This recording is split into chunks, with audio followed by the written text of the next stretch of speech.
Mikasa, the name of our studio, says it all in a way, because Mikasa means my house, and actually we're in my house, and this is really a home theater, a very high quality home theater that really sort of emulates where people are going to be listening to this DVD.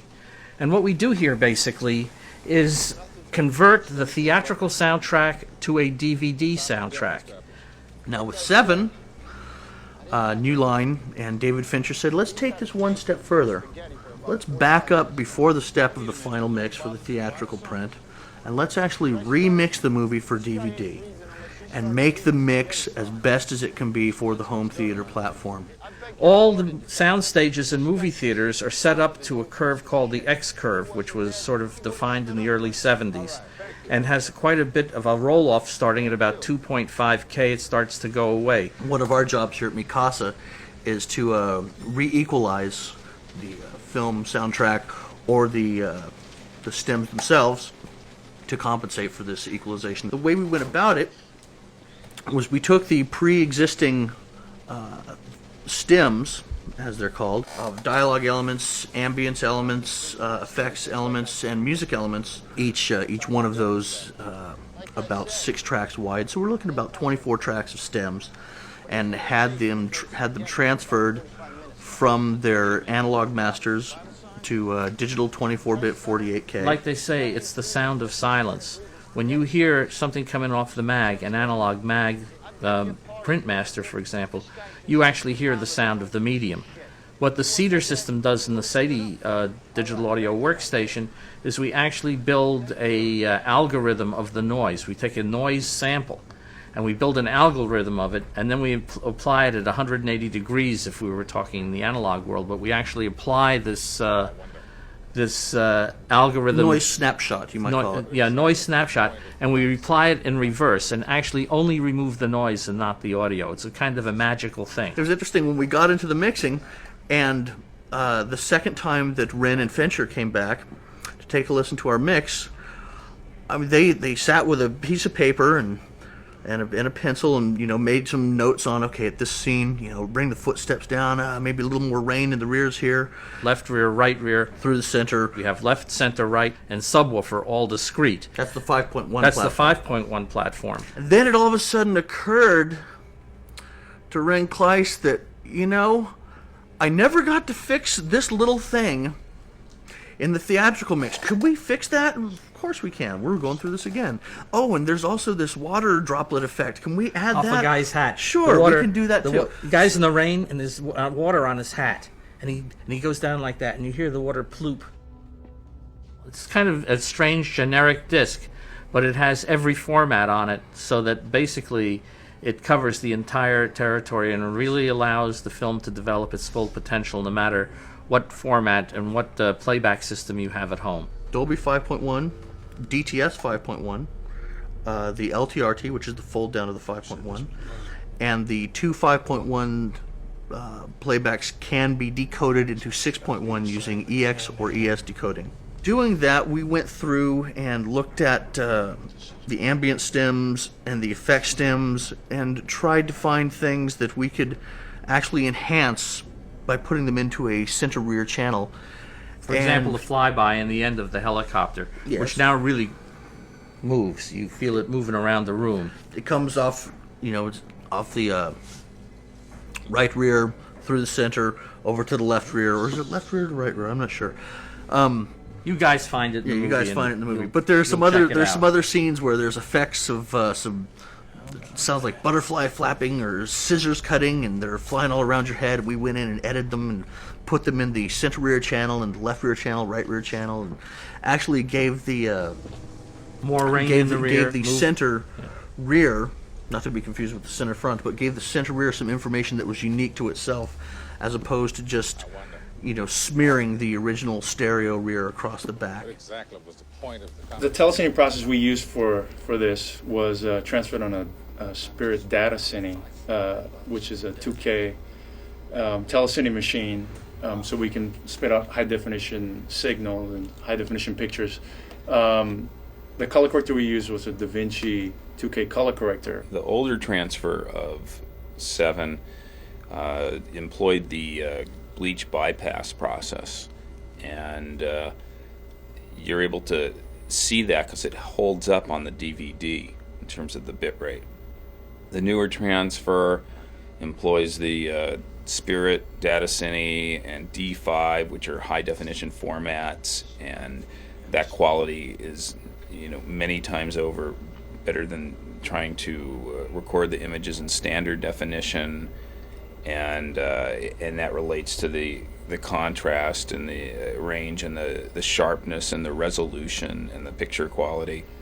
The high definition 2K color corrector has the same kind of capabilities that the normal standard definition color correctors do, which is they have these things called power windows, which will allow us to isolate certain areas of the picture that we could brighten or darken. And we also have the ability to isolate color by hue, saturation, and luminance levels.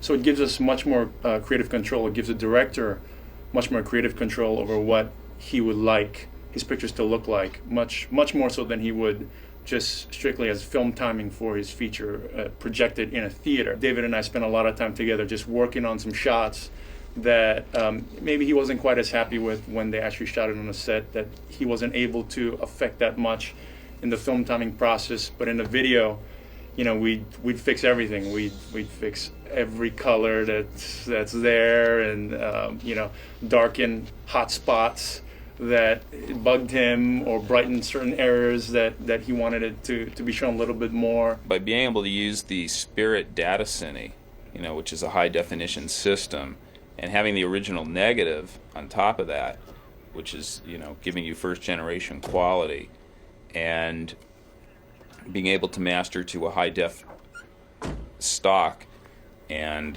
working digitally in high definition to remove all the dirt, and then being able to use a very advanced system of the Panasonic down converter to convert to the standard definition D1 16:9 letterbox version.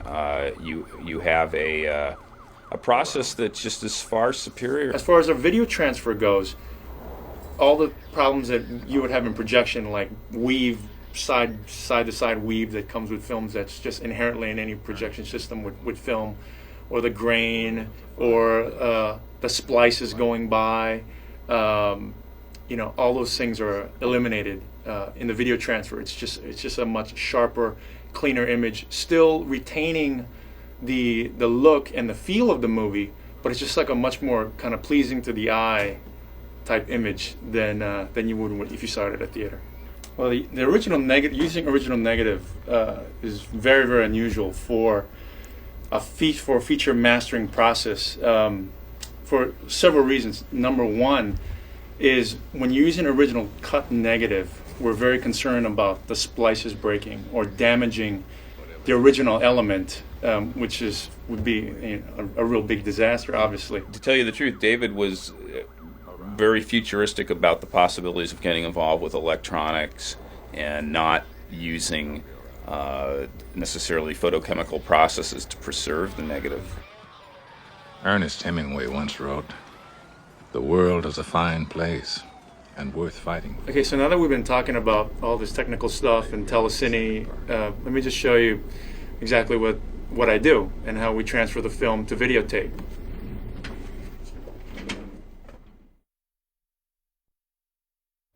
Okay, so for this particular scene here, what we're going to do is David wants a little bit more headroom on Morgan. So we're going to just bring the shot down so we can see his hat. And then we're just going to go ahead and warm up this picture. So that's what we're going to do right now. So we're going to kind of give it this warmth. And I'm just going to pull a little bit of color out of this whole image. So as I'm warming up, I'm going to start desaturating. Try to get that sky grayish.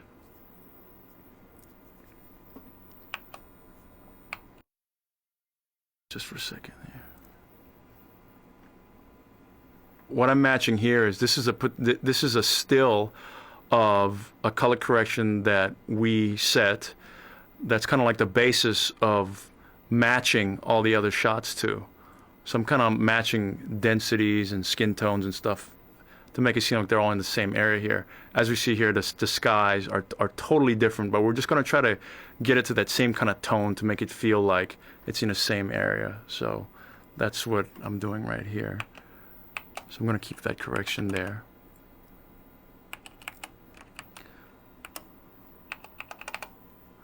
And here, Brad, the headroom is a little too low, so we're going to go ahead and move him up.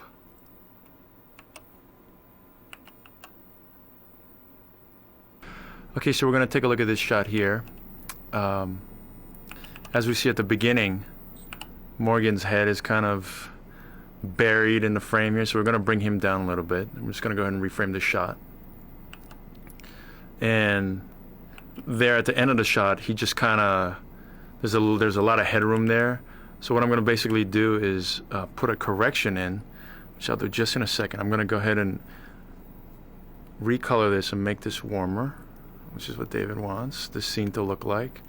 And we're going to take out some color from it. So we're going to desaturate this just a hair. Trying to make sure that we take the blueness out of the sky there, give this warm late afternoon feel.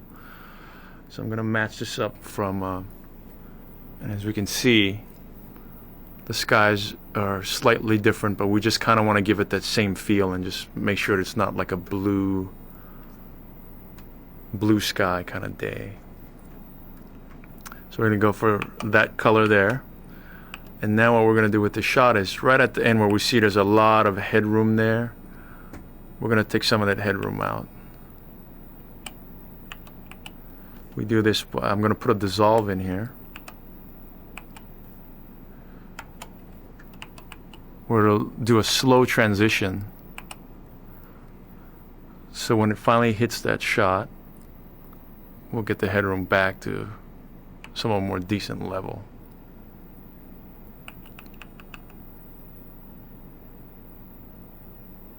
So that's what we have there. Now I'm going to go ahead and take the color correction of Brad. Give him the proper amount of headroom there. So now as we see the two shots cut together, the same blue shots that we have now look like warm shots together in the late afternoon.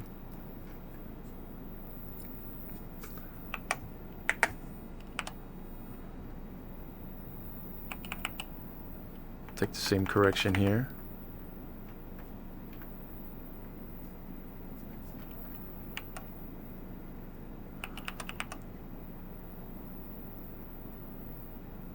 So now when we hit Kevin's shot, we're going to have to change him quite a bit. So for his particular shot here, we're going to lose some of this headroom here. And I'm going to have to take give him a little bit of density. So there's a little bit more harsh shadows on him,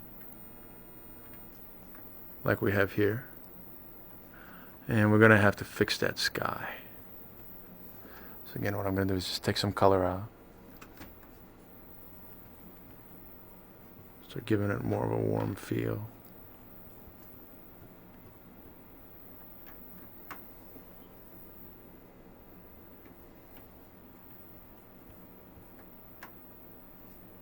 So again, the whole trick will be to kind of paint the sky so it gets really close. And then from there, because that'll be the hardest thing for us to color correct. And then from there, what we'll do is we'll start affecting the rest of his face and the skin tones.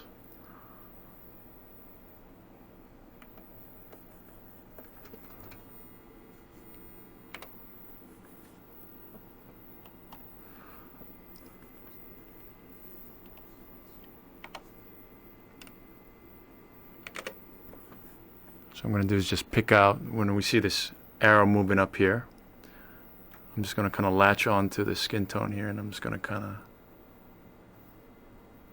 we can see how it just kind of latches onto that color. And I'm just going to kind of take him away from that pink thing that David doesn't like.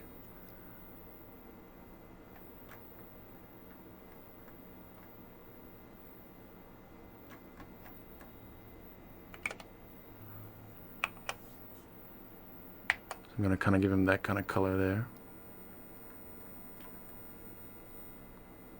Maybe just take a little bit more pinkness out of the face.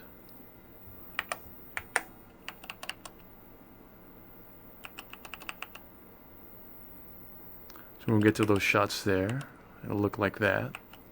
Now also the thing that we might want to do with this shot is he looks maybe a little dark in the shadow areas. So again, everything kind of looks the same, but it looks a little dark in the shadow areas. So what we'll basically do is now we'll go ahead and put a window up here, just right on his face.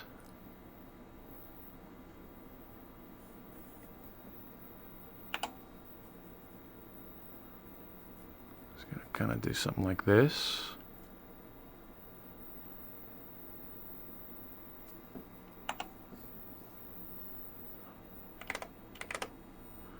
And I'm just going to brighten up his face, just like this. You can see it kind of moving. Just take a little bit of that harsh shadow, just a little bit up. We'll soften it up just a little too. So we can see the difference here, just like this. So we're just doing a small, little bit amount of detail here, just to make things match a little better with all the faces.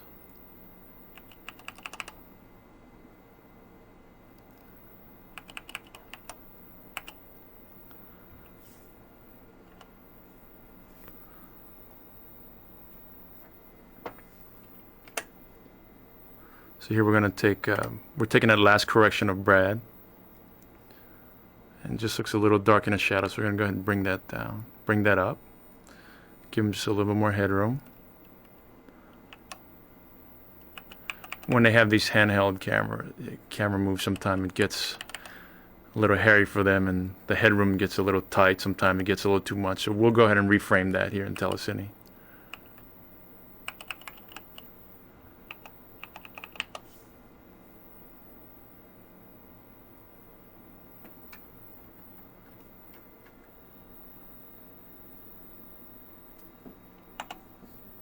Now that we've color corrected Kevin Spacey's shot here, we've done a lot of work on it with a window and with secondary correction, altering the color of his face. I can now use that correction and sizing on the same shot when it comes up later in the film, which is like right here. So we can just pop that correction right in. I don't have to start from scratch. You can see the difference here of the way it looked like on the negative and what we're doing to the film now, to kind of give it this feel of this pretty dark, late afternoon kind of feel that David wanted for this particular scene.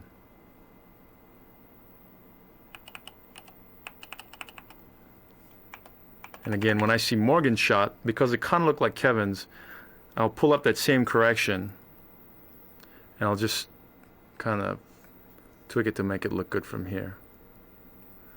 But I can use that as a starting basis for particular shots. So when I see shots that kind of look the same as other shots, I can kind of pull those same corrections up and get a good start, a head start on those shots to save some time.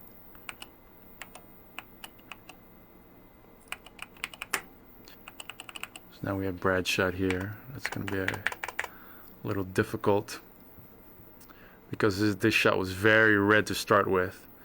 So to get the blue out of the sky,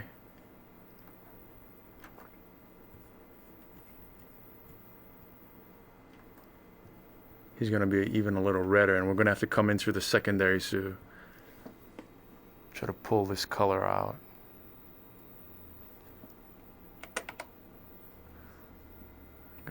Let's start from scratch on this shot here. So here we're working on Brad's shot. I'm going to try to get the sky to match first. And we'll start working backwards from there. And we can see here, by getting the blue sky to a more neutralish color, I'm going to have to add red, add some warmth to it, which his face was already really red, so his face is even going to get redder here. I'm going to have to kind of come in through the secondaries to eliminate that as much as possible.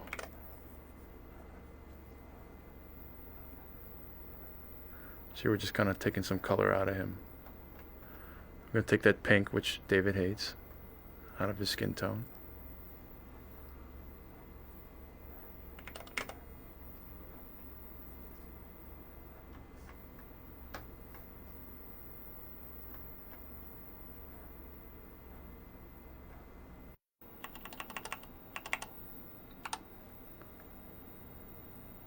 So we're going to look for a correction of Morgan's.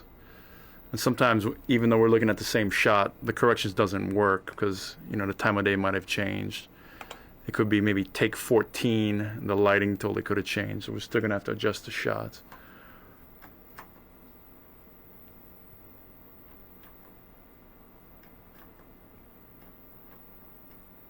So here we're going to, the shot that's coming out very, very warm, we're going to go ahead and take some of that warmth out.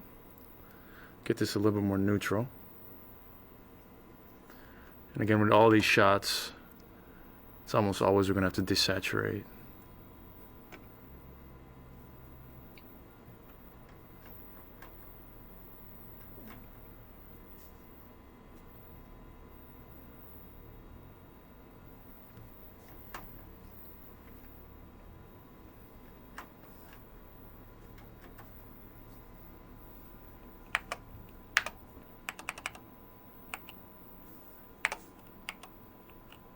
Here, this particular shot, we're going to have to add a lot of warmth to this to get the blue out of the sky. Again, we're going to desaturate this shot.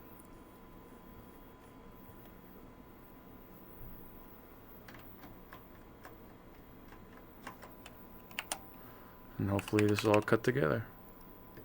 If the lab needs to reframe anything, then they have to make an optical, which is what we saw on that one shot of Brad, where there's 2 frames of Gwyneth cut in there. That's like a kind of like a film effect, where if they have to do any kind of sizing changes, they're gonna have to make an optical from that, and that's when you see like that little color difference that we saw there. And they, you know, they also don't have the capability of isolating colors like we can here, where we can just kind of just pull colors out of their face like we did with this one shot. They don't have the ability to do this, where you can kind of just desaturate just his face or change the color of it. As we can see here, you can go through all the different colors. You can make his face green if you wanted to, but this is things that we can do electronically that, you know, normal when you're making a print at a lab, you know, they don't have the ability to isolate colors that way. So it allows the directors to just have that much more creative freedom when they come into this process of telecine.